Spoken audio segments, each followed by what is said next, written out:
One more circle to find the center and the radius of, and I'm giving you this problem because at first glance, this might not look like a circle according to the definition I gave you. We always like to have a 1 in front of both the x squared and the y squared.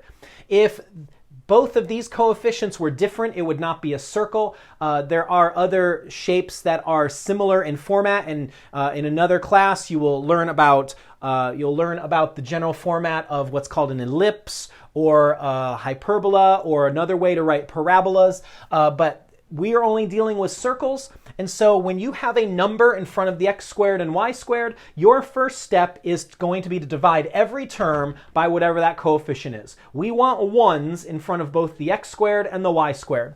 So I'm going to divide every term here by 3. When I do that, we will get the equation that looks similar to our previous two examples, and then we can complete the square. So 3x squared divided by 3 leaves x squared. 3y squared divided by 3 leaves y squared. Negative 54 divided by 3 leaves negative, I believe that's 18y. And then 240 divided by 3, that is going to be plus 80.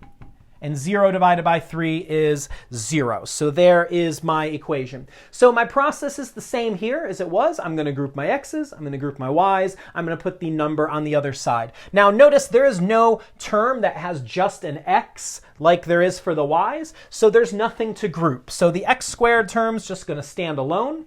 And then the y squared, I've got y squared minus 18y. I'm going to leave a cute little gap there. And then when I put the 80 on the other side, I have negative 80. So now, completing the square. Again, my x squared has no x term, so that is already completed. I don't need to do anything with that. Here, 1/2 of negative 18 is negative 9. And so when I complete the square, that's 81. So I have to add, sorry, this marker is about to die. I have to add 81 to both sides of this equation right here. So we're almost done. X squared. What are the two factors of 81 that add up to negative 18? Well, that is going to be y minus 9 and y minus 9. And then negative 80 plus 81 is 1. So my center and my radius. The center of this, well, since there's no value being subtracted from the x, that is a 0. Y minus 9, that means the y value is 9. And then the radius, the square root of 1 is 1. So always be prepared if you need to. For circles, these values will always be the same. They will always be positive. So step number 1, if you need to, is divide by whatever that value is.